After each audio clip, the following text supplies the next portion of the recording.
فبأي آلاء ربكما تكذبان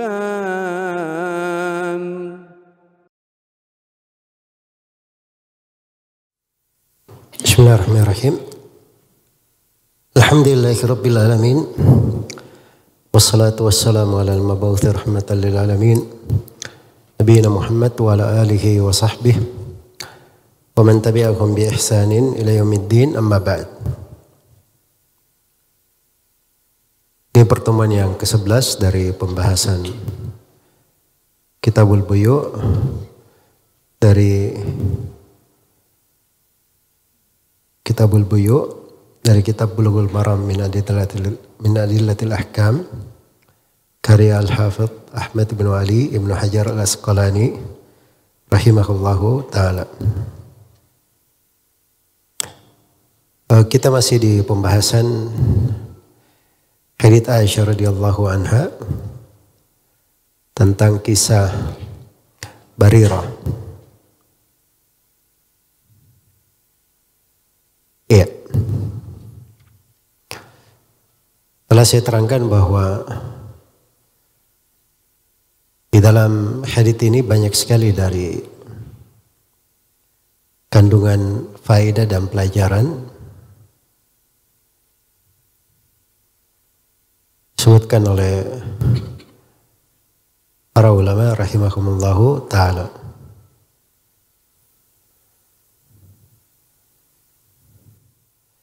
Di Barirah sudah berlalu ya bahwa beliau adalah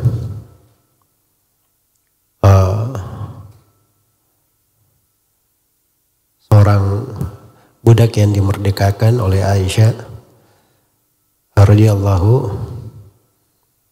ta'ala anha. Dan memang Barirah ke rumah Aisyah karena sebelum Barirah dimerdekakan itu dibeli walaknya oleh Aisyah, mau dibebaskan mukatabahnya. Dia dulunya itu melayani Aisyah radhiyallahu ta'ala anha.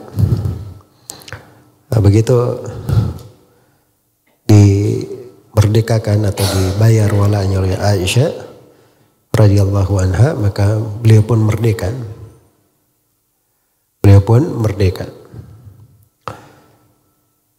Dan seorang budak mukatabah apabila dia merdeka maka dia punya pilihan. Dia boleh ikut suaminya dan dia boleh berpisah dengan suaminya. Ya. Dan Barirah radhiyallahu ta'ala anha beliau memilih pisah dengan suaminya setelah beliau merdeka. Dan beliau sendiri hidup hingga di masa pemerintahan Muawiyah radhiyallahu ta'ala anhu. Jadi hidupnya lama ya, karena beliau menghadiri semua masa pemerintahan Khulafa Ar-Rasyidin 30 tahun. Kemudian masih hidup sampai masa Muawiyah radhiyallahu ta'ala anha atau radhiyallahu ta'ala anhu. Iya. Jadi kembali saya ingatkan tentang haditsnya bahwa di hadits ini banyak sekali dari pelajaran-pelajaran. Dari pelajaran-pelajaran tersebut saya ringkas ya dari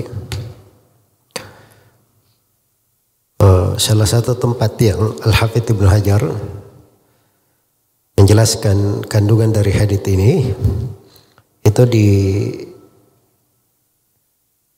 jilid 9 halaman 411 dari kitab Fathul Bari. Ketika beliau menjelaskan hadits Barirah menjelaskan hadits Barirah di bab talak, di kitab talak. Jadi Barirah sendiri, beliau kenapa memilih pisah? Karena itu memang hukum ya, hukum syar'i. Perempuan apabila dia merdeka, maka dia berhak memilih. Dia tetap ikut kepada suaminya atau dia berpisah dengan suaminya. Iya.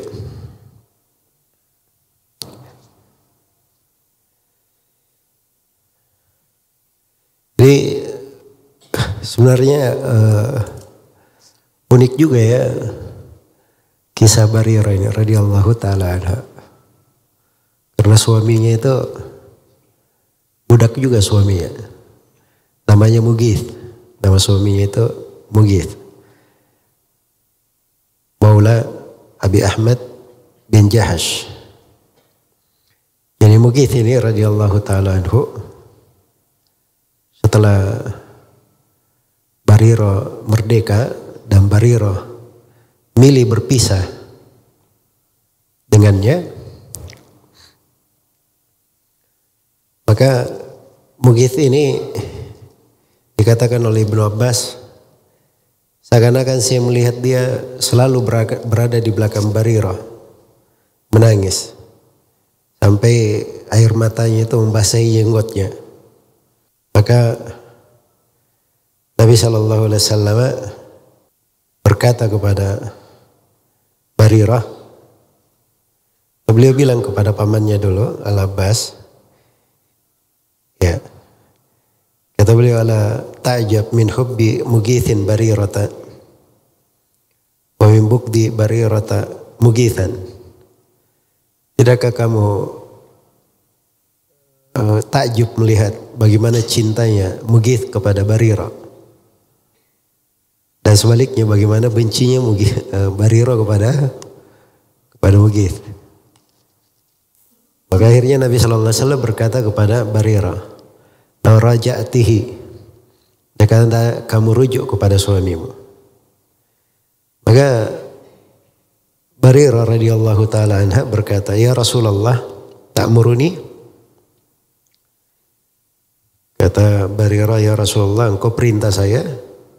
Ini ucapanmu itu perintah atau bagaimana? Ya maksudnya kalau itu perintah Nabi, ya dia mau buat apa, itu perintah Nabi, dia harus taati. Maka Nabi berkata, "Innama ana ashfa." Sungguhnya saya hanya memberi syafaat. Memberi syafaat itu artinya dia perantara untuk menyambung, merekomendasikan supaya balik lagi. Ya. Kata Barirah, la hajata li fihi. Saya tidak ada keperluan lagi padanya. Jadi Barirah tetap tidak mau. Karena ini hak dia. Dan syafaat Nabi itu kan bukan perintah. Bukan perintah. Cuma kalau Nabi perintah, itu tidak boleh dia maksiat kepada Rasulullah Sallallahu Alaihi Wasallam. Ya. Terdapat bahwa Nabi Sallallahu Alaihi Wasallam itu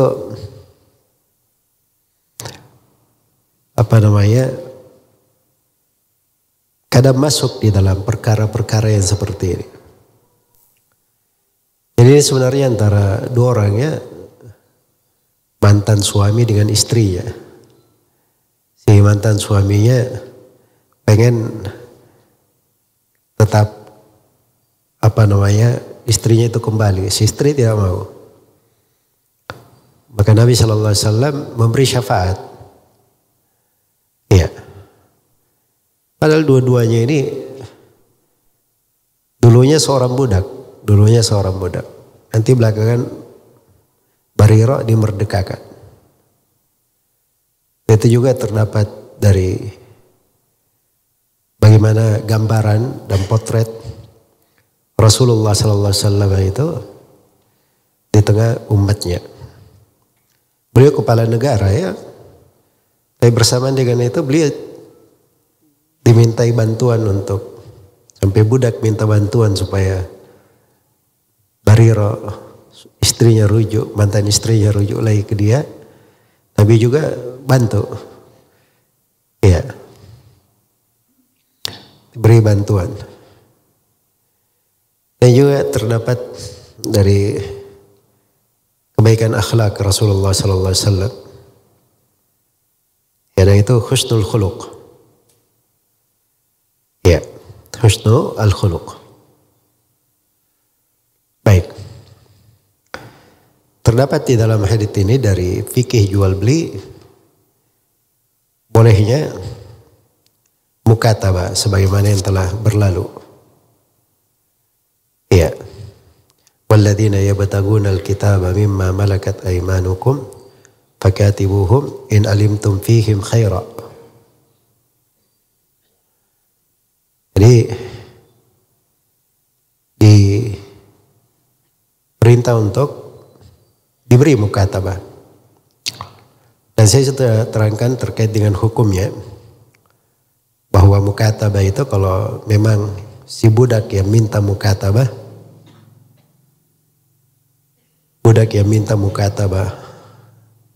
diketahui padanya ada kebaikan, dia bisa menjadi lebih baik, lebih salih, tetap istiqamah, maka diberi dari mukatabah.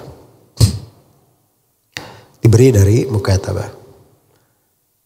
In alimtum fihim khaira. Tapi kalau diketahui budak ini ketika diberi mukatabah, dia mungkin akan berbuat maksiat atau dia akan berbuat kerusakan, maka itu tidak diberi berdasarkan dengan syarat yang disebut di dalam ayat. Ada yang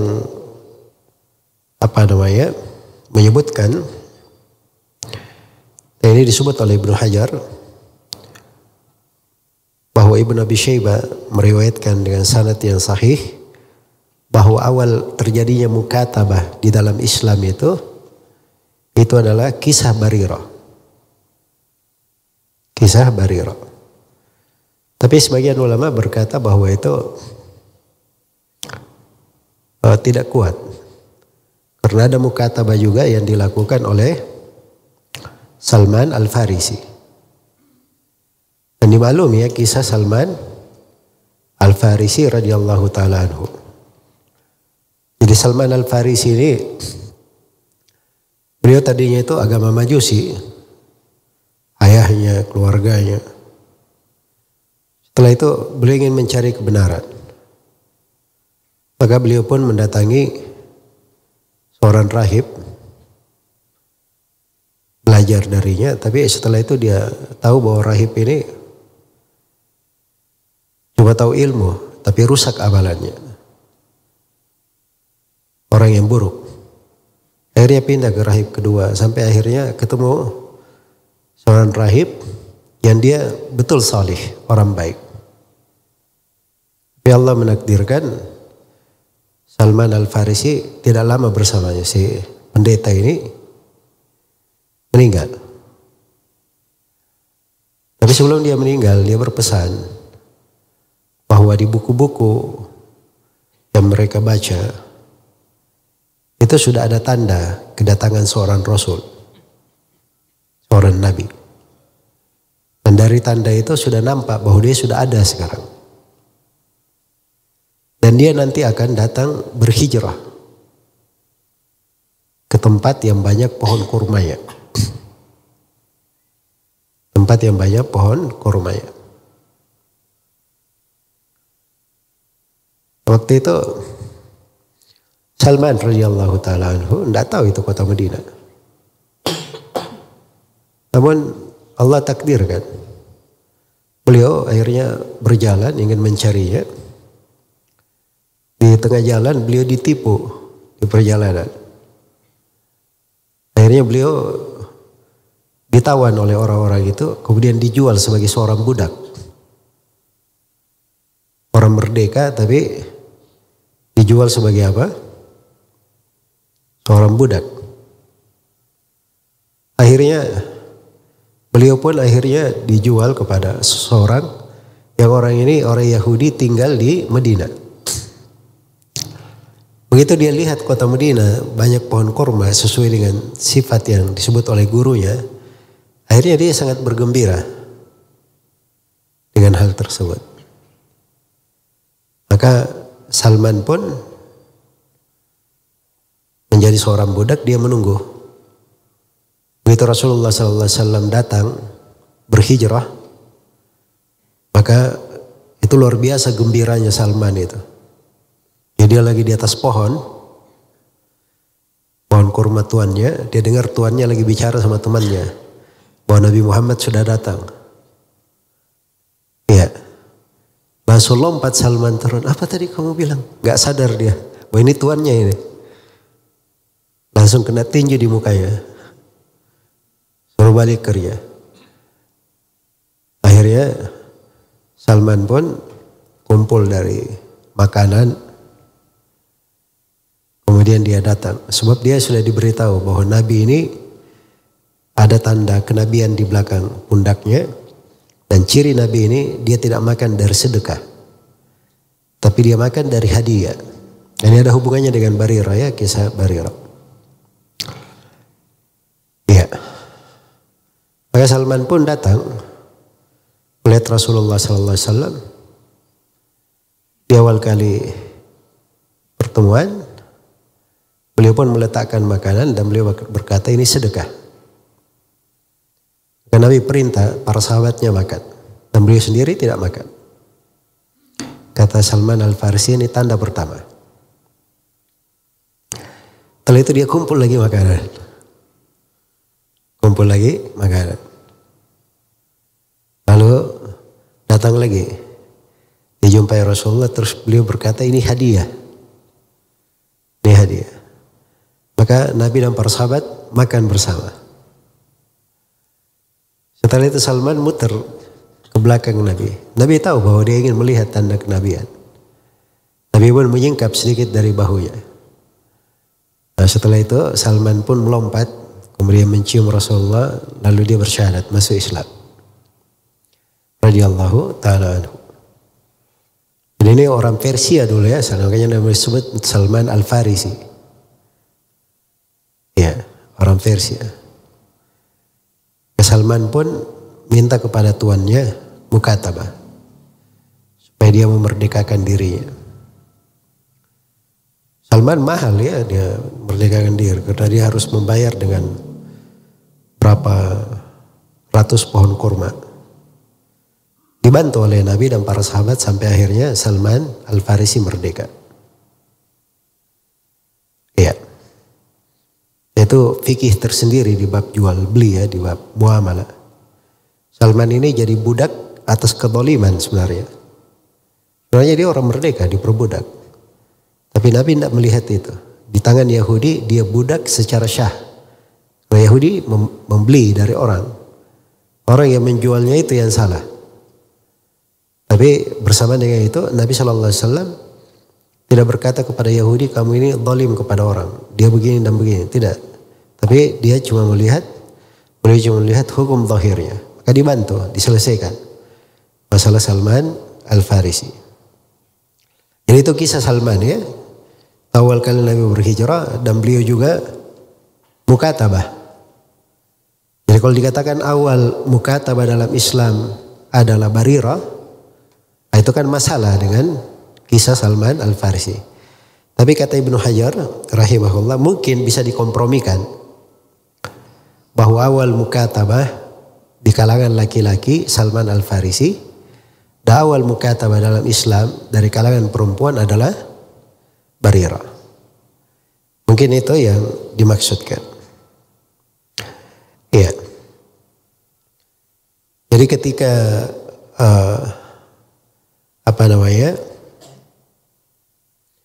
telah dimerdekakan, Barirah itu didatangkan kepada Nabi daging. Maka dikatakan kepada Nabi, ini daging ini asalnya punya Barirah, disedekahkan untuknya. Maka kata beliau sallallahu alaihi wasallam, huwa laha sadaqah wa lana hadiyah. Itu bagi Barirah adalah sedekah dan bagi kami itu adalah hadiah. Nabi juga makan darinya. Iya, dan itu hadits sering diulangi oleh Syekh Mukbil rahimahullah. Karena beliau bilang bahwa di pondok pesantren beliau itu kan ribuan orang. Kadang kalau di musim libur itu bisa sampai 4.000 orang di pondok itu. Jadi santrinya semuanya makan gratis di situ, diambilkan dari, dan beliau bilang bahwa kebanyakan biaya yang masuk untuk pondok pesantren itu dari zakat, beliau bilang. Ya, dan terkait dengan yang lainnya, misalnya ada yang bertanya, ya Syekh, saya ini orang tidak berhak menerima zakat, apakah saya boleh ikut makan juga? Nah, beliau selalu mengucapkan hadits Barirah ini, walaha sadaqah walana hadiah. Baik. Kemudian di dalam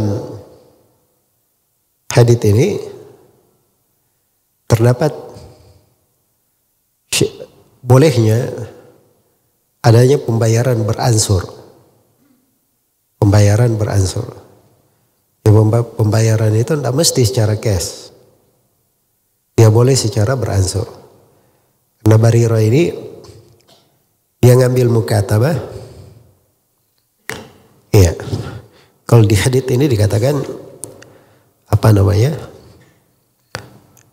tis awakin, 8 uqiyah. Setiap tahun dibayar 1 uqiyah, berarti 9 tahun akadnya. Beransurnya selama 9 tahun. Iya. Dan ini dibolehkan. Tidak ada masalah. Itu boleh dalam jual beli, boleh di dalam mukatabah, boleh dalam meminjam. Misalnya saya pinjam dari engkau 10 juta, saya balikkan selama 2 tahun. Ya. Setiap bulan misalnya saya bayar sekitar 500.000. Itu boleh saja. Tidak dipermasalahkan. Iya. Dan di dalam hadits ini juga ternampak bahwa hukum seorang budak perempuan itu sama dengan budak laki-laki. Iya. Jadi semuanya budak, laki-laki maupun perempuan, itu punya hak yang sama di dalam mukatabah. Kalau dia minta mukatabah bekerja, maka diperbolehkan.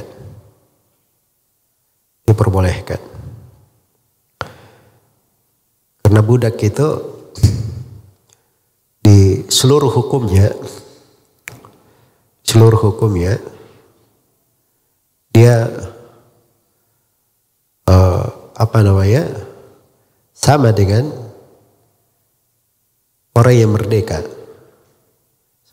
orang yang merdeka. Kecuali di 5 hal. Tapi kalau antara budak dengan budak yang lainnya sama saja. Ya, di 5 hal itu, pertama di pembahasan talak, nah budak itu hanya sampai 2 kali saja. Kemudian yang kedua di pembahasan iddah, dia hanya 2 bulan atau 1 bulan. Kalau merdeka 3 iddah. Kemudian pembahasan yang ketiga itu di pembahasan al-itiq, di pembahasan pembebasan. Ya, karena budak laki-laki kalau dimerdekakan itu lebih utama daripada budak perempuan. Perbedaan yang ketiga di pembahasan had. Kalau orang merdeka hadnya sempurna, kalau budak dia cuma 1/2 dari hukum hudud. Baik, itu yang saya hadirkan sekarang ya. Jadi maksudnya bahwa budak itu pada hukum dasarnya sama dengan orang merdeka, tapi ada hukum-hukum khusus di perbudakan. Itu beda antara laki-laki dan perempuan pada budak itu. Tapi kalau dia seorang yang seorang yang di pembahasan mukatabah, maka itu hukumnya sama. Baik. Kemudian terdapat di sini bahwa seorang yang ada transaksi dalam bentuk beransur, itu boleh diselesaikan oleh orang lain. Boleh diselesaikan oleh orang lain. Sebab yang menyelesaikannya di sini adalah Aisyah radhiyallahu taala anha. Kemudian di hadits juga dari pelajaran pembayaran yang secara beransur itu boleh dibayar sekaligus. Boleh dibayar sekaligus. Ya, misalnya saya cicil motor misalnya. Katanya 2 tahun. Tapi Allah beri saya kemudahan. Sebelum 2 tahun saya bisa bayar semua tunggakan itu. Maka saya datang ke pemilik motor. Setelah ini saya mau bayar sekaligus. Di bulan ketiga saya mau bayar sekaligus 2 tahun. Tapi saya minta keringanan. Iya. Nah, minta keringanan ini apakah dibolehkan atau tidak? Silam pendapat ya di kalangan para ulama, dan yang benarnya itu boleh. Tidak ada masalah. Sebab ini bukan orang yang mengutang minta tambahan. Tapi ini orang yang ingin berbuat baik sama-sama. Ya, ini maslahat untuk dia. Sekarang kenapa dia bayar beransur? Sebab kan ada tenggang waktu. Makanya biasanya harganya itu lebih tinggi. Biasanya dibayar secara beransur. Kalau cash kan biasanya, anggaplah biasanya 10 juta. Beransur selama setahun bayarnya 12 juta. 2 juta itu keadilan. Karena senilai dengan dia beri tenggang waktu 1 tahun. Ya kan?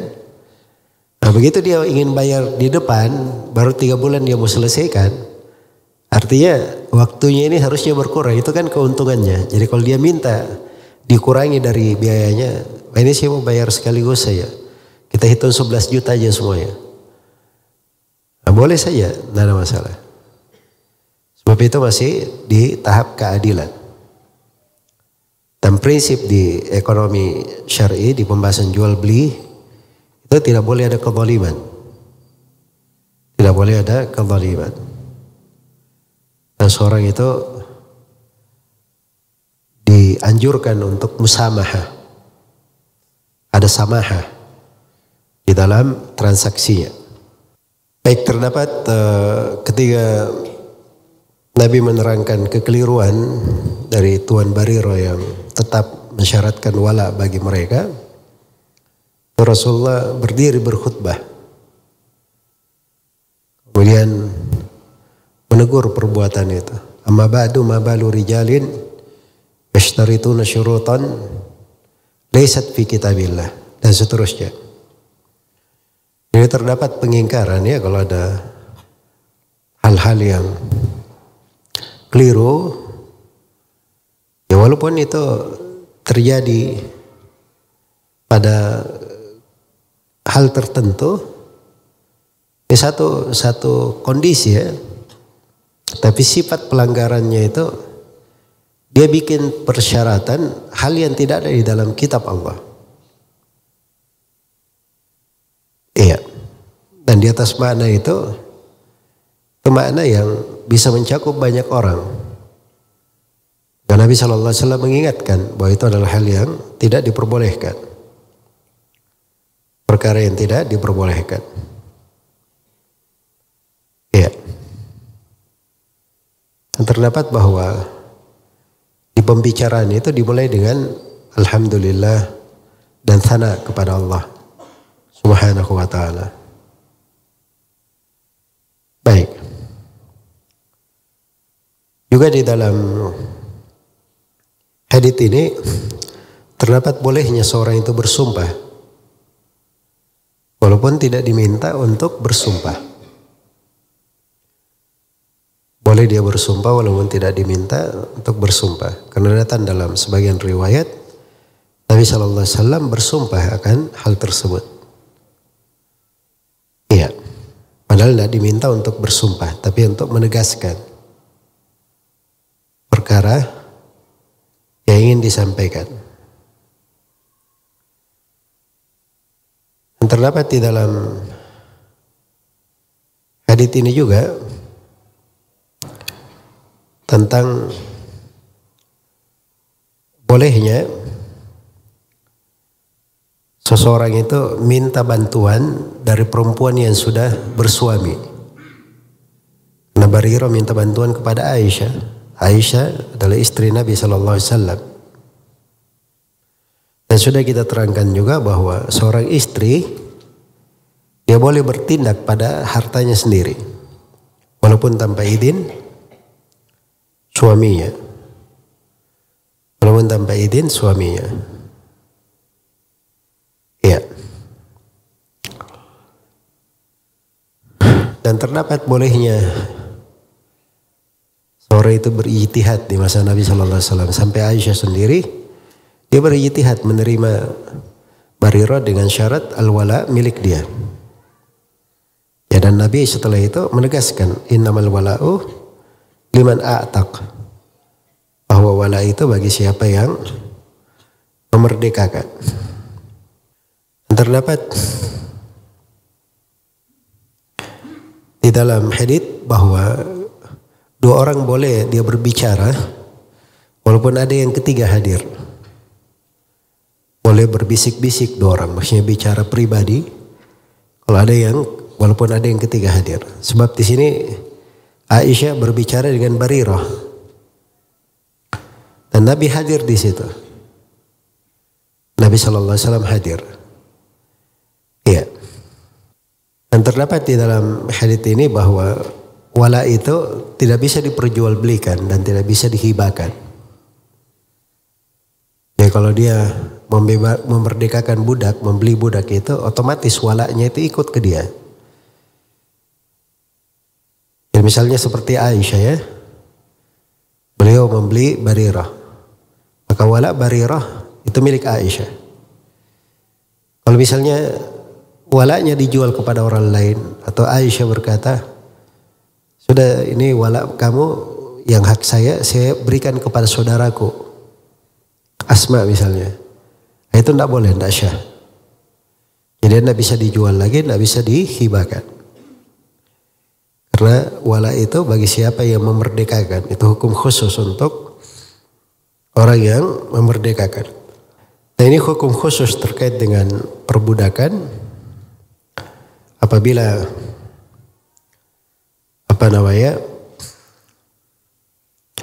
terjadi pembebasan salah satu dari keduanya, maka si istri diberi pilihan.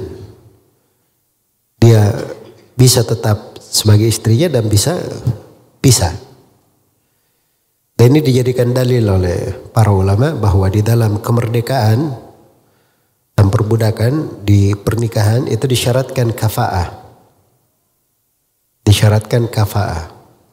Kafa'ah itu harus seimbang. Ini merdeka, ini budak, ini budak.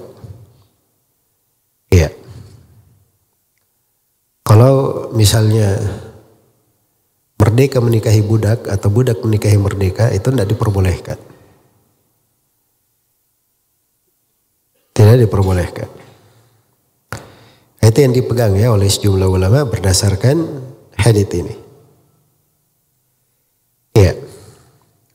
Dan terdapat bolehnya perempuan bukan mahram itu masuk ke rumah orang, bertemu dengan istri orang itu, apakah orang itu ada di rumahnya atau tidak?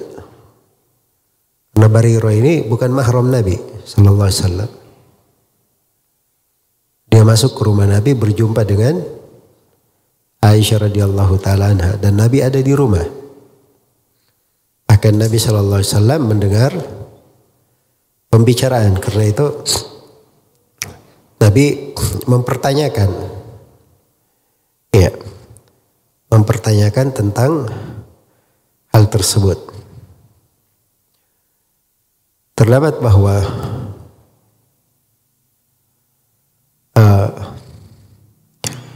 orang yang berkecukupan itu boleh menerima hadiah dari orang yang fakir. Kalau ada fakir memberi hadiah, itu diterima. Sebagaimana Nabi menerima hadiah.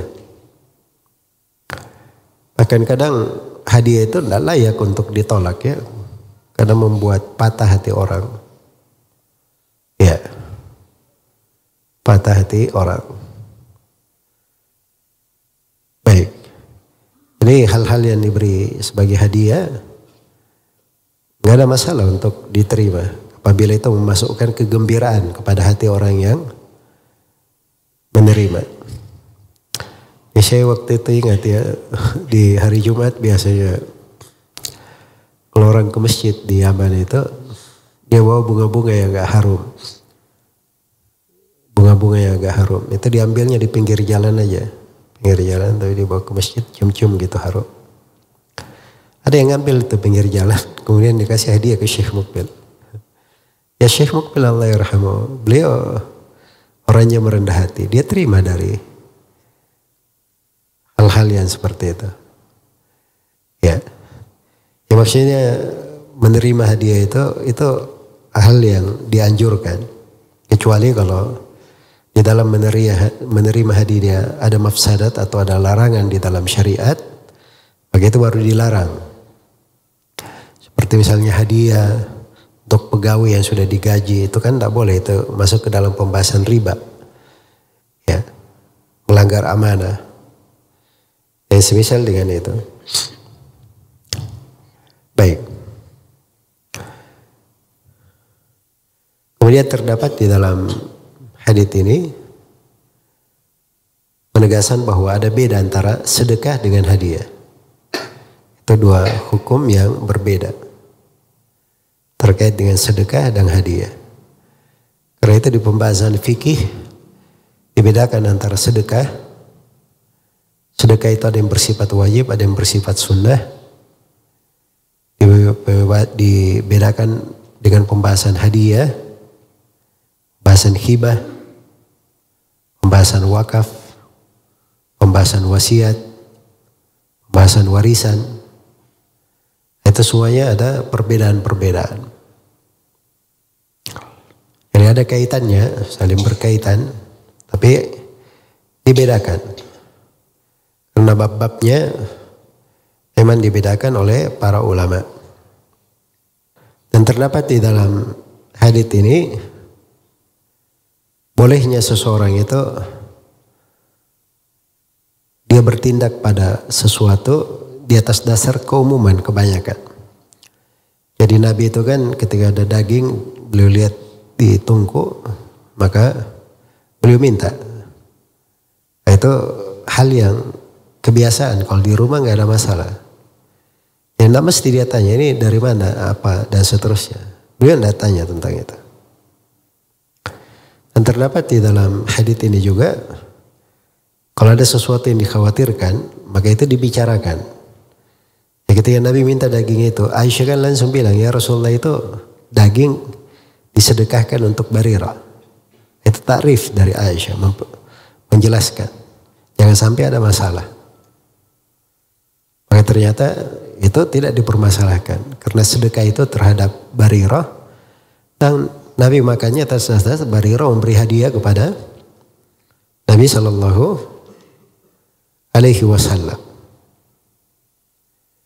Ya. Jadi di dalam hal tersebut itu tidak dipermasalahkan.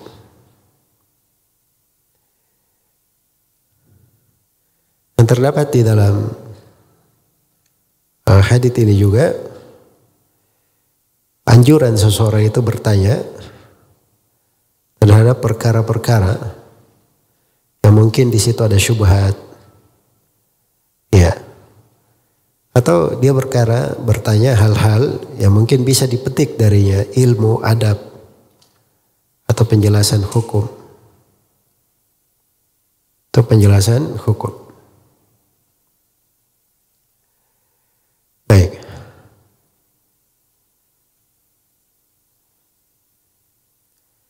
Dan terdapat di dalam hadits ini tentang sunnah dari memberi syafaat.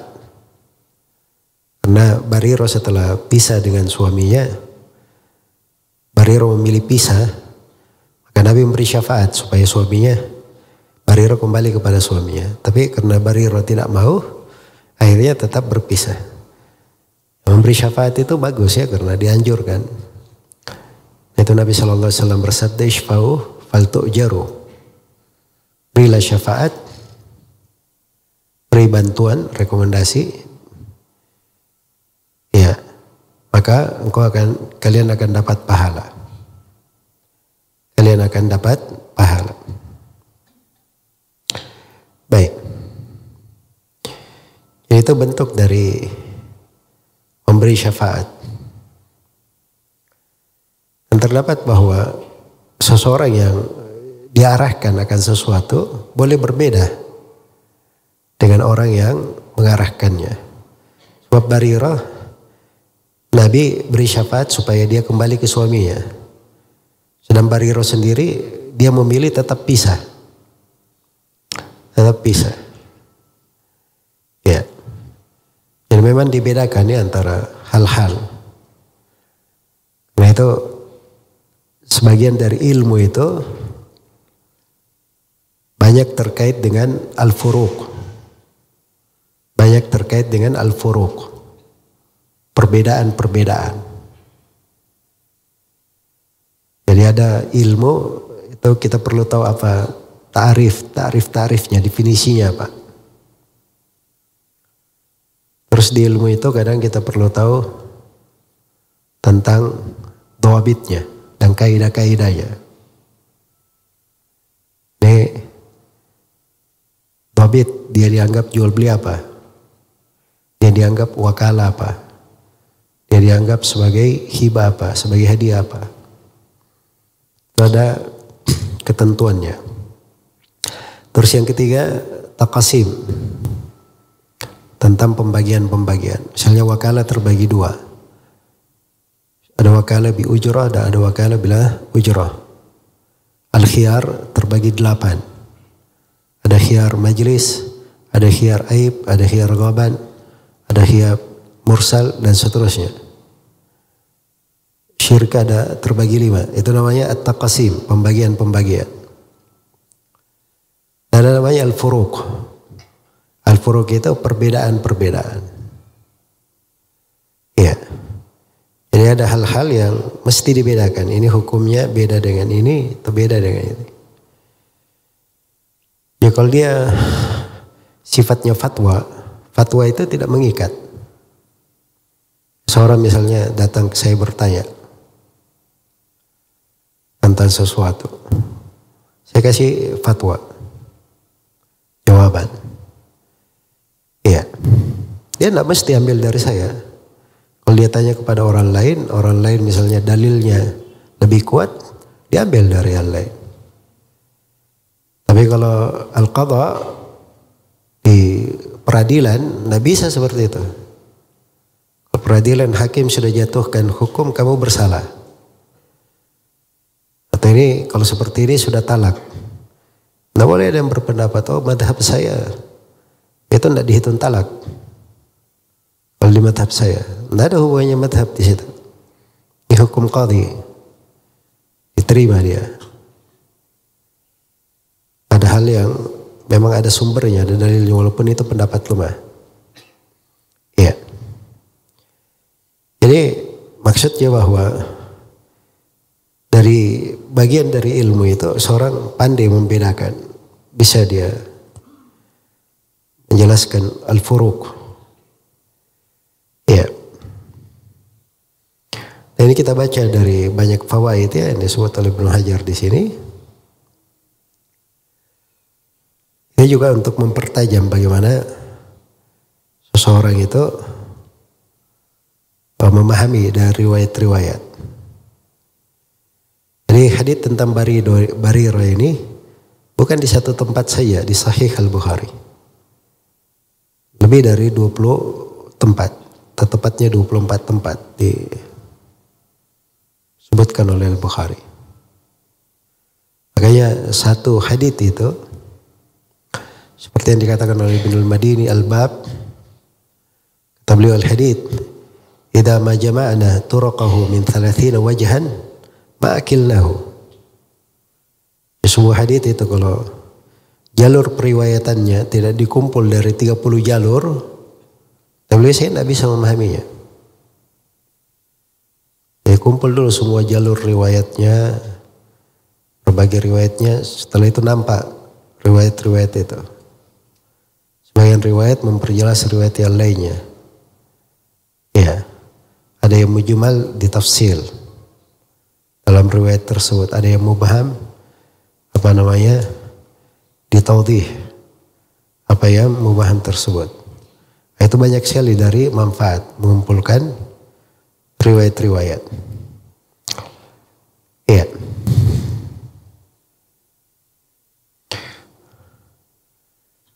Dan terdapat di dalam hadits ini bolehnya memerdekakan budak itu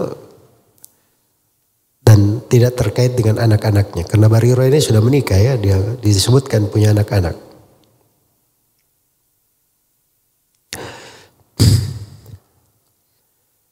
Terdapat bolehnya orang yang terpandang lebih tinggi kedudukannya itu melamarkan untuk orang yang di bawahnya. Karena Nabi itu melamar kembali Barirah untuk suaminya. Itu bahasa lainnya begitu ya. Ya. Dan terdapat husnul adab. Jadi padahal Nabi yang datang ya kepada Barirah, minta. Bahasanya itu bukan bahasa memerintah orang, tapi bahasanya laura ja'tiha. Andai kata engkau kembali kepadanya, barangkali kamu rujuk dengan suamimu. Pakai bahasa halus begitu, lembut. Padahal Barirah ini seorang budak tadinya, jelas ya, tapi Nabi menggunakan bahasa yang bagus. Iya. Karena itu dari seorang yang terpelajar itu, dia pandai memilih kata-kata yang baik. Itu ciri dia terpelajar. Ya kalau dia tidak terpelajar, dia akan berbahasa seperti bahasanya di keumuman orang. Orang yang belajar itu dia kelihatan dari pembawaannya. Wah, ini anak ini dia belajar. Karena orang biasanya begini, dia tidak begitu. Ya tidak begitu. Jadi itu ada adab namanya, ada cara seseorang dia berbicara. Itu dilihat ya dari kalau orang tidak belajar yang seperti itu, dari semenjak awal kali dia belajar, nanti dia berjalan menuntut ilmu tidak berubah nanti. Tapi dia harus belajar sedikit demi sedikit, dia rubah dari akhlak itu, dari akhlak dan pembawaan itu.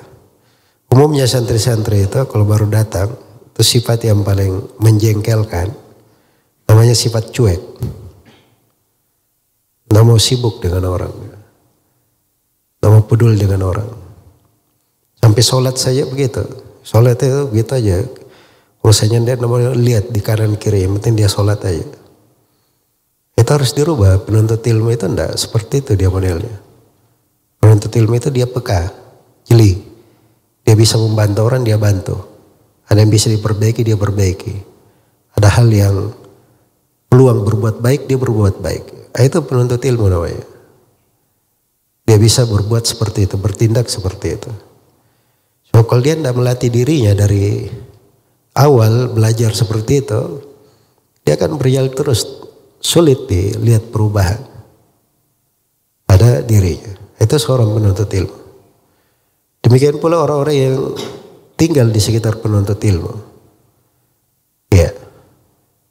Kalau dia tinggal di sekitar penuntut ilmu, datang di sekitar penuntut ilmu, maka paling sedikit dia jangan memberi pengaruh yang memberi contoh yang tidak baik untuk orang-orang yang belajar.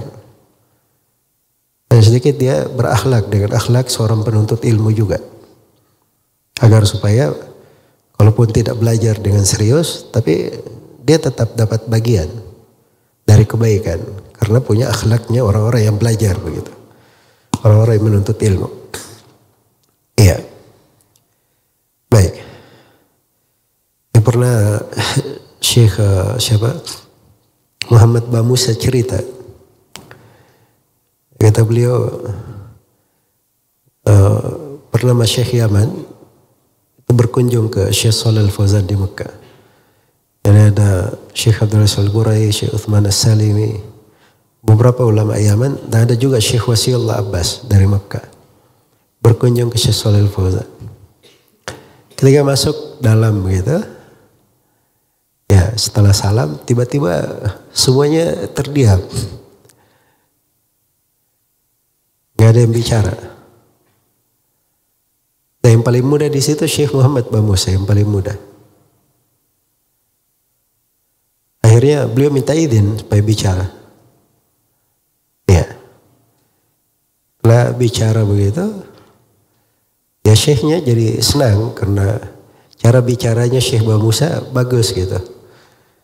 Kata beliau, saya kenal wajah kamu. Saya biasa lihat wajah kamu di Taif, di Mekah, di Jeddah. Karena Syekh Bamusa dulu beliau dari